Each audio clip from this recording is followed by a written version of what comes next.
Welcome, sisters, brothers, mothers, and others, to the Vegematic show. The bottom of the internet, the slimy bits that somehow sneak underneath the radar. Thanks for coming by, and if you're a new subscriber, I'd like to welcome you and thank you for subscribing. It doesn't cost anything to hit that subscribe button, so it's up to you, whatever. Subscribe, don't subscribe, watch, don't watch, I don't really care.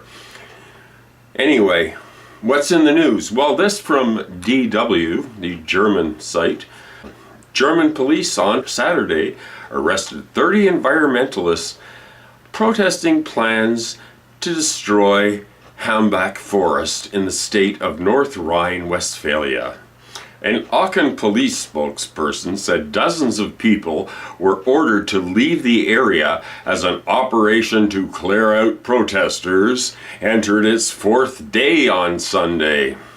Firefighters had to pump fresh air into a tunnel after at least 5 activists attempted to defy authorities by hiding out there. Firefighters said the makeshift tunnel was 16.5 feet below the ground. So, dig down, dig deep. The area is owned by German energy company RWE. I wonder what that stands for. The company wants to clear the forest to mine brown coal, which it says is necessary to guarantee fuel for coal-fired energy plants. And we know what a future coal seems to be having, a revival of filthy energy, along with anything else like methane releases into the atmosphere. Just accelerate the whole damn process. What difference does it make anyway? The coal supplies are threatened and the trees just have to go. These guys have been hanging out in the trees for 6 years now, and the cops finally decided that the coal was more important than the ancient forest that is 12,000 years old. So, despite several attempts by activists to disrupt the operation, police are expected to continue clearing them from the forest on Sunday, which is today. So I imagine they're busy doing their duty to their country by providing some of that clean coal and getting rid of those trees. Who needs the damn trees anyway? Moving on, let's go to the heart of Mordor, the heart of America, the heartland, and see what's going on down in the swamp. This from Raw Story. Police accidentally revealed they're spying on progressives, then tried to delete the evidence. That sounds right.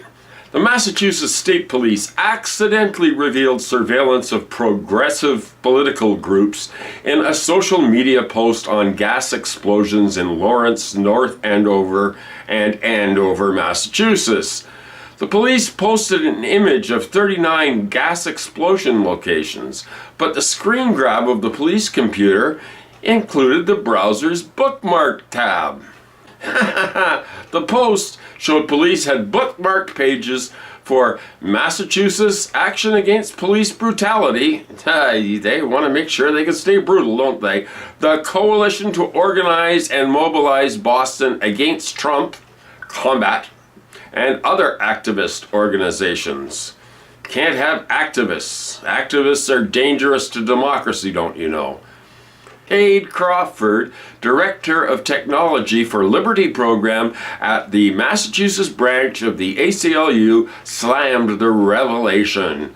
I wasn't surprised, but I was appalled, Crawford told WBUR. American law enforcement has, for a very long time, targeted dissidents. A lot of people like to believe those tactics ended, but that's not true, and after 9/11, they've seen a substantial resurgence. Substantial. I wonder what that means. I mean, it means everybody. What is it? You have progressive views, you're dangerous to the Trumpian state. And over at Right Wing Watch, we have this little tidbit. Pat Robertson, you know Pat, the guy that's like mugging billionaire old incontinent guy there. Pat Robertson thanks God for sparing his properties from Hurricane Florence. Earlier this week, televangelist Pat Robertson gathered with his staff at his Christian broadcasting network to establish a shield of protection over his properties in Virginia from the threat of Hurricane Florence, telling the storm to turn back out to sea so as not to cause any damage to his CBN or Regent University facilities. We wouldn't want God get messing up his plans there, would we? God, are you listening? I guess he was. So the projected path has shifted south, meaning that while Virginia will likely be spared a direct hit, North and South Carolina and Georgia could be facing potentially catastrophic winds, flooding, and damage. On the 700 Club today, Robertson responded to the latest developments by thanking God for sparing his property and telling the residents of Georgia and North and South Carolina that God can spare them also if they will simply pray as he did. So if you get drowned in a hurricane, it's your fault. Okay, yes, you just didn't offer your prayers and offerings to Pat. So Pat wants some money as usual. He seems to never have enough. Many prayers are being answered, Robertson said. We prayed together in our staff room a few days ago and asked the Lord to move that hurricane's course away from this area and from what we gather right now. The storm track has shifted south of this area, so maybe it can hit those black neighborhoods, eh, Pat? Pat Robertson. He even ran for president once. Remember that? That was before, well, that was when there was no sanity back then either, so don't worry about it. Go on with your lives.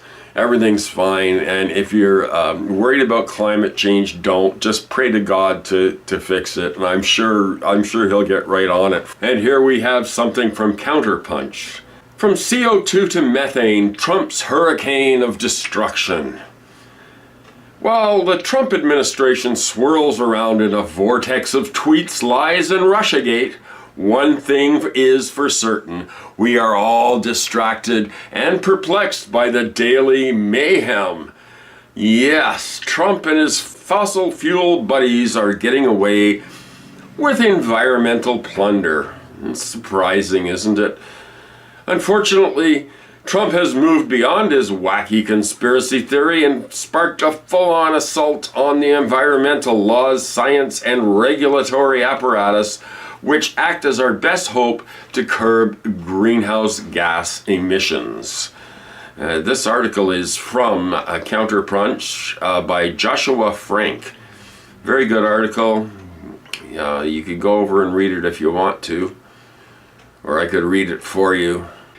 In documents uncovered by the New York Times earlier this week, the paper revealed that the Trump gang is going to announce a proposal that will make it far easier for oil and gas companies to release methane into the atmosphere.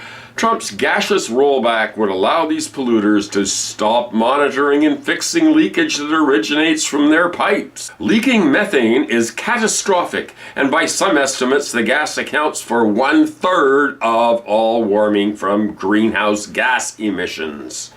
In the US, leaks account for approximately 32% of the industry's total methane pollution. So along with your burger, you can have fries with that. Your burger causes a lot of methane leaks too. But we don't talk about that too much. That's the meat industry. They're sacrosanct. While methane doesn't stick around as long as carbon dioxide, it has a much more immediate impact. And considered 84 times more potent than CO2 in the first 20 years after being released. So 80 times what comes out your exhaust pipe and chimneys. Obama did not go nearly far enough in halting the fossil fuel polluters. Nonetheless, Trump's administration is dismantling every meager roadblock Obama's EPA erected. Trump's latest move falls on the heels of a draft rule from earlier this year that would kill Obama's methane waste rule, which mandates that oil and gas company to capture any leaking methane from their operations, as well as update their existing equipment to minimize leaks. But that might cut into their profits. Earlier this summer, the EPA moved to weaken regulations on CO2 emissions from vehicle exhaust. So you pump more carbon, just pump lots more carbon like it's 1952 and don't worry about it. Make America great again. And just last month, Trump's EPA moved to dismantle the Obama-era regulations that cap CO2 emissions from coal-fired smokestacks, admitting the change would lead to at least 1,400 premature deaths per year.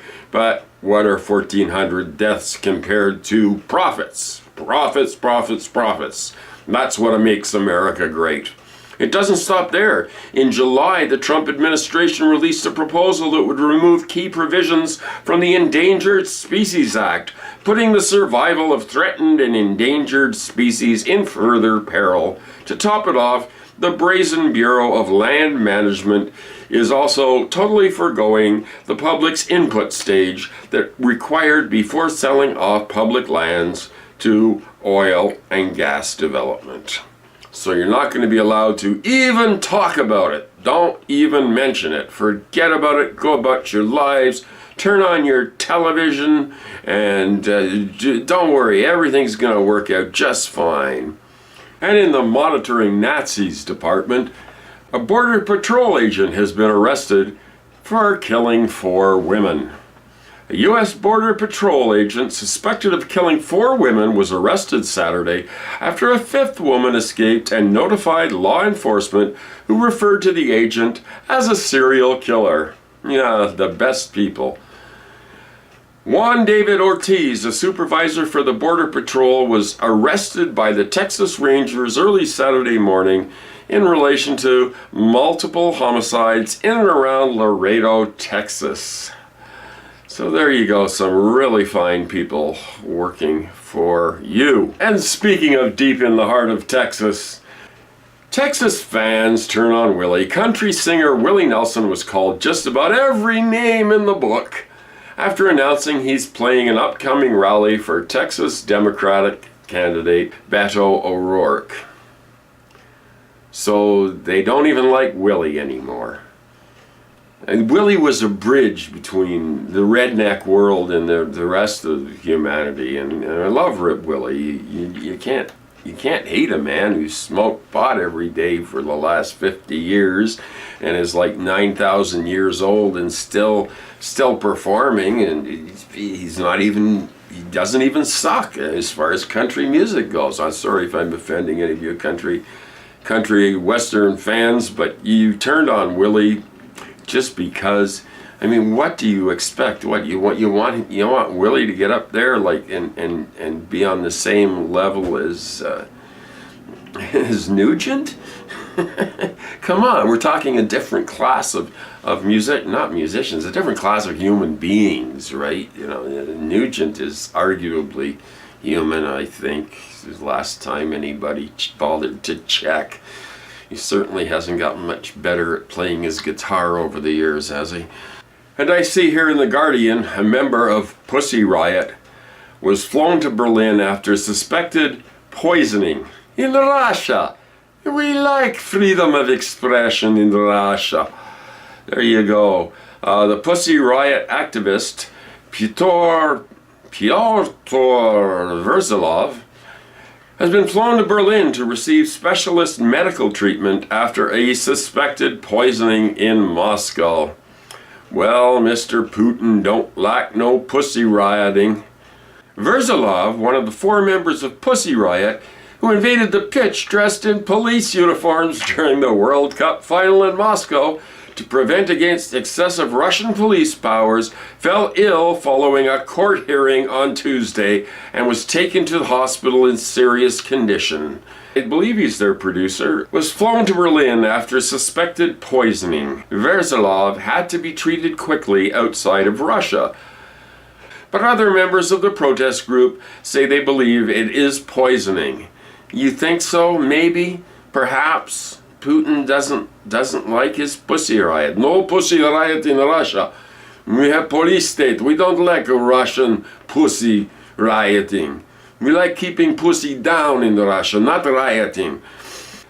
He arrived at Schönefeld Airport on Saturday night on a flight organized by the Cinema for Peace Foundation, which has close connections with Pussy Riot and is based in the German capital.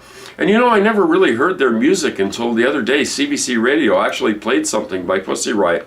It wasn't bad. I kind of thought it was cool. Maybe they're heading in a more commercial direction for when they all fly to Berlin. But let's hear it for the members of Pussy Riot protesting police violence and police powers. And here's an article from popularresistance.org.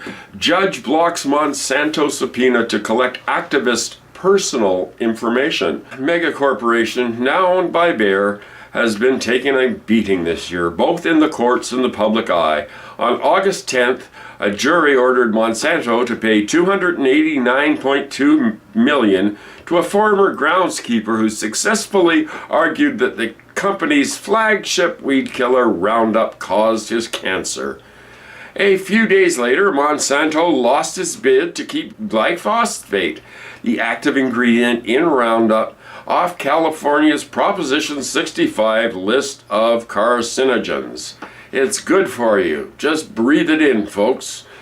Now this, on September 6, a Manhattan judge threw out a subpoena filed by Monsanto against an activist group, going so far as to lecture Monsanto on the importance of free speech and democracy. What little of it's left, sometimes you gotta hear this little wins for the little guy. The 168-page subpoena issued on behalf of Monsanto from a New York court would have forced the global activist organization Avaz to hand over decades worth of internal campaign communications, including personal information belonging to millions of activists who signed petitions against Monsanto genetically modified crops and Roundup weed killer. Well, isn't that wonderful? Sometimes the good guys actually have a win. So I think I've got some weeds in the driveway I gotta take care of. You know what I use for weeds growing up beside the house sometimes, and that? Salt and vinegar. Just like the chips. You pour salt on it, and then you pour vinegar on it. And if you really want to get the heavy duty stuff, you pour bleach. It kills the weeds. Done. You don't need to spend a lot of money. There, you heard it on Vegematic first. Anyway, it's all I got for right now. I'm sorry I've been a little late with the broadcast this week. Probably because life has interfered with tubular life. And although tubular life is endlessly fascinating and richly rewarding, sometimes I have to do other things. I wish I could do it full time. I'd like to do this full time. One day, perhaps, do it full time. Maybe after the revolution. Don't forget to go over to the Revolution Continues blogspot and read some mighty interesting progressive views that are getting sadly very, very throttled and banned and blocked. Not because they're necessarily any radical stuff, because probably if it was like Nazi stuff it would be fine out there. What's YouTube doing to me these days? YouTube is sending me the worst shit in my recommendations over and over and over again. It doesn't matter. You can tell them 50 times that you don't like a channel and they keep sending it to you over and over. And I think it's a psychological operation. It's just to drive me nuts. They go, okay, let's send him stuff that he has no interest in, that he's going to get angry about, and then he's going to smash his computer, and then he's going to shut up finally. No, I'm not. I refuse to shut up. I just won't. I don't know. I'm too old to shut up.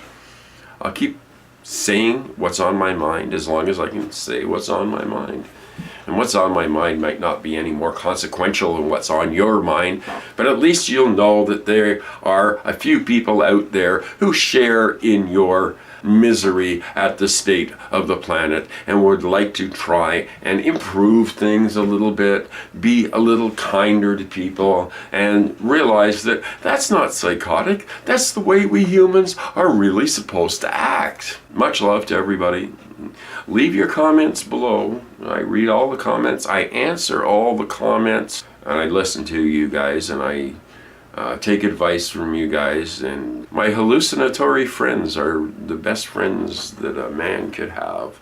So thank you for being a hallucinatory friend. Spread this around like manure.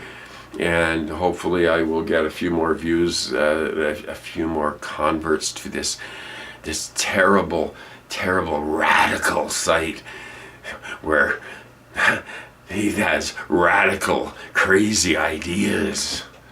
Anyway, be well, everybody. Talk to you soon.